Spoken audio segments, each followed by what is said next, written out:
There's one thing the Star Wars franchise has been consistently good at for years now, and that's someone saying something or something happening that fires up the fan base and stirs up drama. That happened again recently when audio from an old podcast surfaced. Back in 2019, the director for the upcoming Star Wars show, The Acolyte, Leslye Headland, was interviewed on the IndieWire podcast.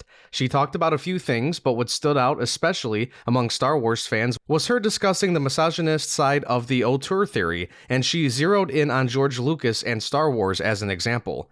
Now, this video will not be a rant or a constant bashing of Leslye. I'll give a fair breakdown of my thoughts. There's one part of her opinion that I do kind of agree with, or should I say understand where she's coming from, but I also want to allow this video a chunk of time to pay homage to George Lucas for what he has done for not only Star Wars and the film industry as a whole. I also want to explain why George was, and I still think is within his rights to call the shots in Star Wars, the thing he created. So let's get mad at the current generation of Star Wars storytellers and also look back at the impact George Lucas has made throughout his life.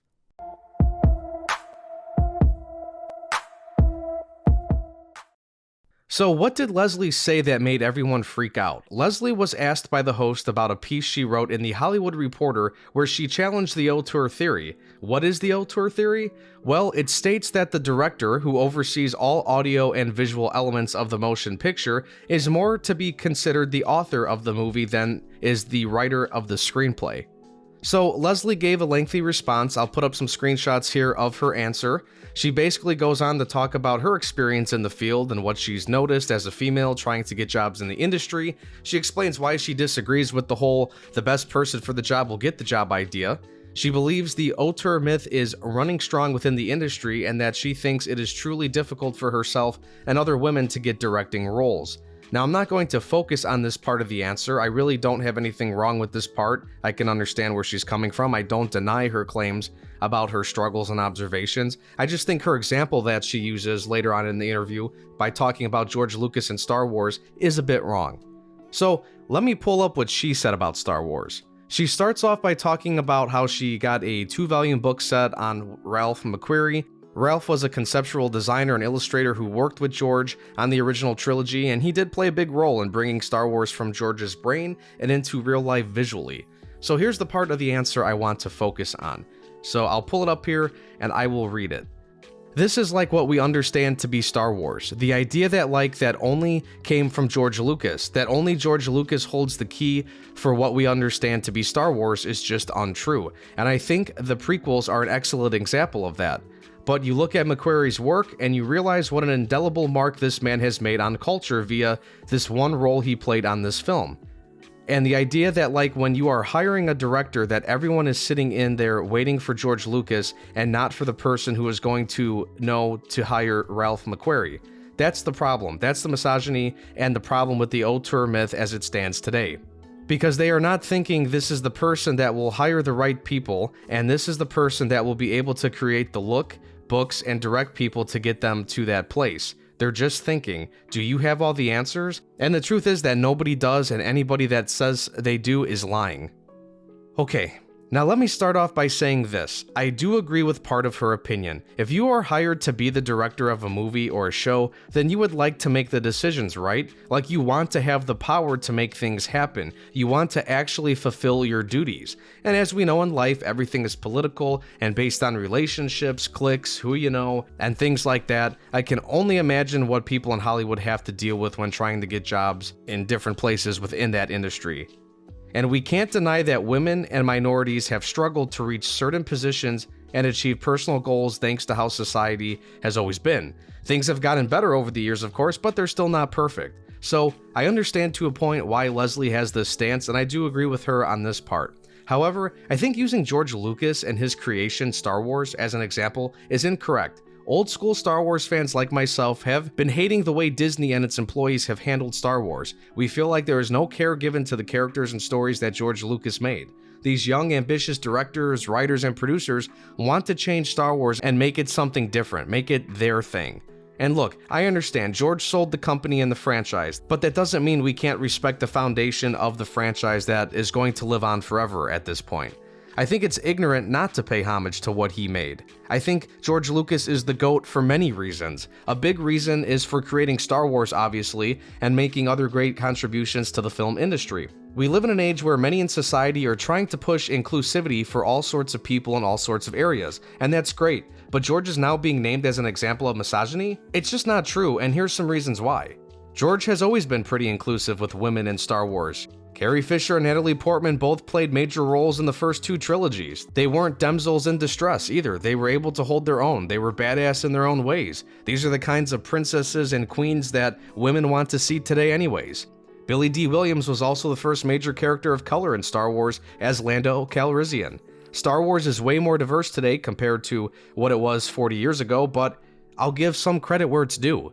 Then there is George's ex-wife Marcia. Marcia played a major role with getting the first film out there. The film had some production issues and George was struggling with how he wanted to put together the story. Marcia was not put on the film at first by George because she was pregnant at the time. However, after disliking the first cut of the film, the editor was fired and Marcia was brought on. She became a co-editor and worked with the likes of Richard Chew and Paul Hirsch.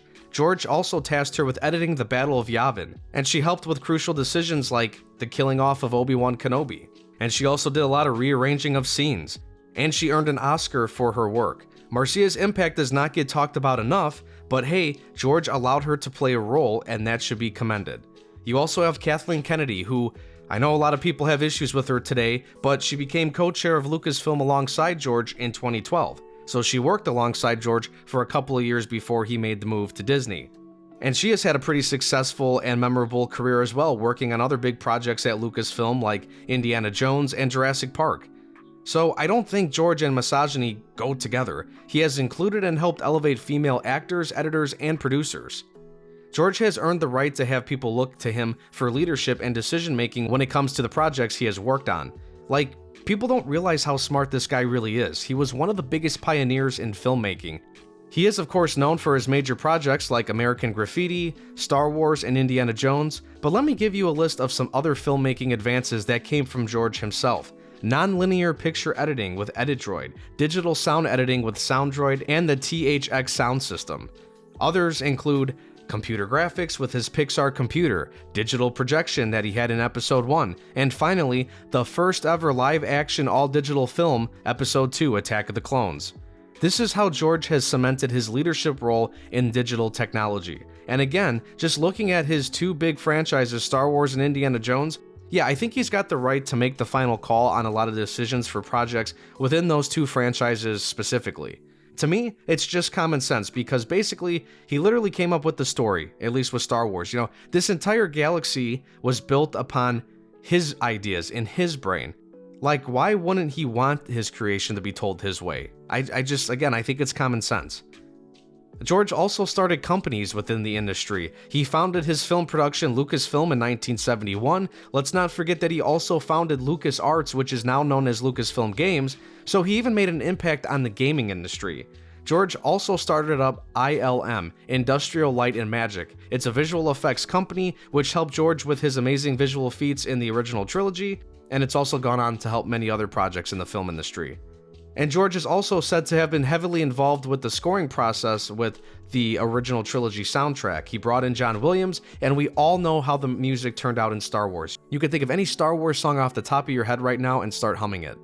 George has also been generous with his money. In 2005, he gave $1 million to help build the Martin Luther King Jr. Memorial in the National Mall in DC. In 2006, he donated somewhere between $175 to $180 million to USC, his alma mater, to expand their film school. It is the largest single donation to USC and the largest gift to a film school anywhere. He and his current wife, Melody, have also donated money to After School Matters, a not-for-profit organization in Chicago. They also gave money to the Obama Foundation. This is my ode to George. I want people to know just how important this man is. He's not just important because of the impact he had on Star Wars and on our childhoods, but he also impacted the film and gaming industries in many ways. The way I edited this video was impacted by George. I'm not going to sit here and tell you George is the perfect person or that everything he touches is gold, but again, attaching the word misogyny to George is just wrong in my opinion. I've never seen or heard George ever take credit away from his ex-wife Marcia or other people like Gary Kurtz, Paul Hirsch, Richard Chew, Rick McCallum, or Ralph McQuarrie. George is much older now and no longer has control of the product, so yes, new people will be making Star Wars in the future. There are many stories to tell still in this universe, and I'm all for new things, but I think the foundation, the origins of Star Wars should always be respected and referenced. I hope Acolyte is a success for Leslye and the franchise as a whole, so good luck to her and all involved in this project. I'm not going to sit here and be petty even though I could. I just think people need to make sure they appreciate George and know about all the things he's done. And seriously, a big thank you to George for everything he has done with Star Wars, my childhood, of course, again, also making big strides and pioneering the film industry and even playing a role in the gaming industry as well. I think he truly deserves a lot of praise. George is truly the GOAT in the film industry. Well, thanks for watching the video, like and share it as well, subscribe for more. I can also be found on Twitter and TikTok at analyzethis_YT. Thanks for watching the video, take care.